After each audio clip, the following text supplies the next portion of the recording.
இயேசு உங்களை நேசிக்கிறார். இந்த நாள் வேதாகம தியானத்திற்கு உங்களை அன்புடன் அழைக்கிறேன்.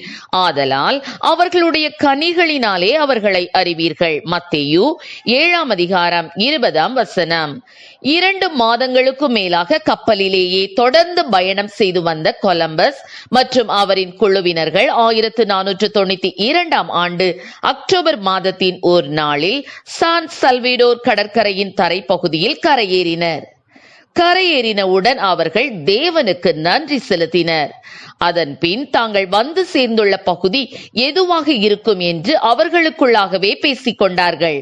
கொலம்பஸ், நாம் வந்து இறங்கி இருப்பது சீனா அல்லது ஜப்பானாகத்தான் இருக்க வேண்டும் என்றார்.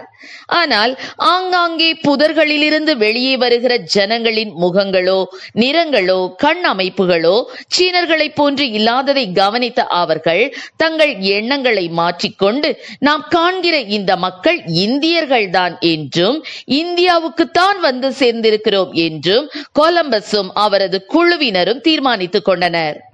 தாங்கள் இந்தியாவில் இருப்பதாக அவர்கள் நம்பினதினால் அது உண்மையாகிவிடவில்லை. இன்னும் 12,000 மைல்களுக்கு அப்பால் தான் இந்தியா இருந்தது. அவர்கள் அதை சரியாக அறிந்திருக்க முடியவில்லை அப்பொழுது.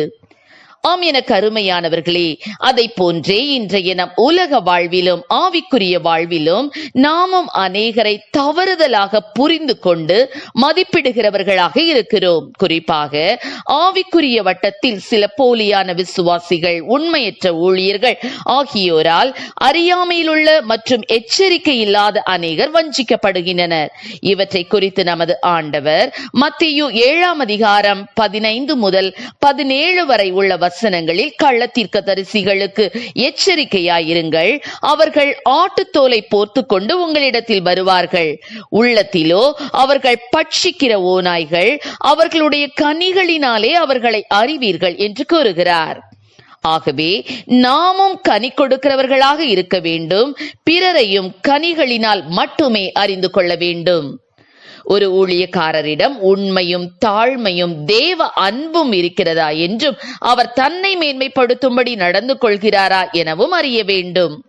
தன் பிரசங்கங்களிலும் பேச்சிலும் தேவனை உயர்த்துகிறாரா அல்லது மனித புகழ்ச்சியை பெறும்படிக்கு செயல்படுகின்றாரா என அறிந்து கொள்ள வேண்டும். இன்றைக்கு அநேக இடங்களில் நூதனமான, விகற்பமான, வேற்றுமையான உபதேசங்களை பிரசங்கிக்கும் ஊழியர்கள் பெருகி இருக்கிறார்கள். எனவே தேவன் உங்களுக்கு கொடுத்த சபையில் கற்றுக்கொண்ட உபதேசத்தில் நிலைத்திருங்கள். வாலிப பிள்ளைகள் அதிகமாக குறிவைத்து நூதன உபதேசங்களால் அதிகம் கவரப்படுகிறார்கள். எனவே பெற்றோர்கள் பிள்ளைகளை உங்கள் அனுமதி இல்லாமல், போதகரின் அனுமதி இல்லாமல் எந்த கூட்டங்களுக்கும் கருத்தரங்குகளுக்கும் அனுப்பாதீர்கள். கள்ள உபதேசங்கள், நூதனமான போதகங்கள் தீவிரித்து வருவதால் எச்சரிக்கையாக இருங்கள்.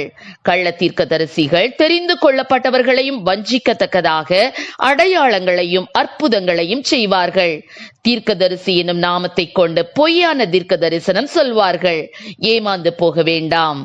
ஆம் பிரியமானவர்களே, நீங்கள் கற்றுக்கொண்ட உபதேசத்திற்கு விரோதமாக பிரிவினைகளையும் இடரல்களையும் உண்டாக்குகிறவர்களை குறித்து எச்சரிக்கையாயிருந்து அவர்களை விட்டு விலக வேண்டுமென்று உங்களுக்கு புத்தி சொல்லுகிறேன் என்று ரோமர் 16:17 சொல்லப்பட்டபடி விவேகத்துடன் கவனமாய் நடந்து கொள்வோம். கர்த்தர் நம்மை ஆசீர்வதிப்பாராக. ஆமென். ஜெபம். எங்களை அதிகமாய் நேசித்து வழி நடத்துகிற எங்கள் அன்பின் பரலோக பிதாவே, அப்பா ஸ்தோத்திரம் ஆண்டவரே. அந்த நாட்களில் கூட ஆண்டவரே, நாங்கள் ஆண்டவரே எல்லா காரியங்களையும் ஞானத்தோடு கர்த்தாவே ஸ்தோத்திரம் கற்றுக்கொள்ளக்கூடிய கிருபைகளை என் தேவனில் கொடுப்பீராக ராஜா. ஆண்டவரே, நாங்கள் கற்றுக்கொண்ட உபதேசத்தில் நிலைத்திருக்கத்தக்கதாக ஆண்டவரே, வஞ்சிக்கப்படாதபடி எங்கள் ஜீவியத்தை காத்து கொள்ளத்தக்கதாக இசப்பானின் கிருபை கொடுப்பீராக தகப்பனே. அப்பா, வேத புரட்டர்களுக்கு ஆண்டவரே விலகி ஆண்டவரே அப்பா எங்களுடைய ஜீவியத்தை பரிசுத்தமாய் காத்துக்கொள்ளக்கூடிய கிருபைகளை கொடும். ஆசீர்வதியும். இயேசுவின் நாமத்திலே ஜெபிக்கிறோம் நல்ல பிதாவே. ஆமென்.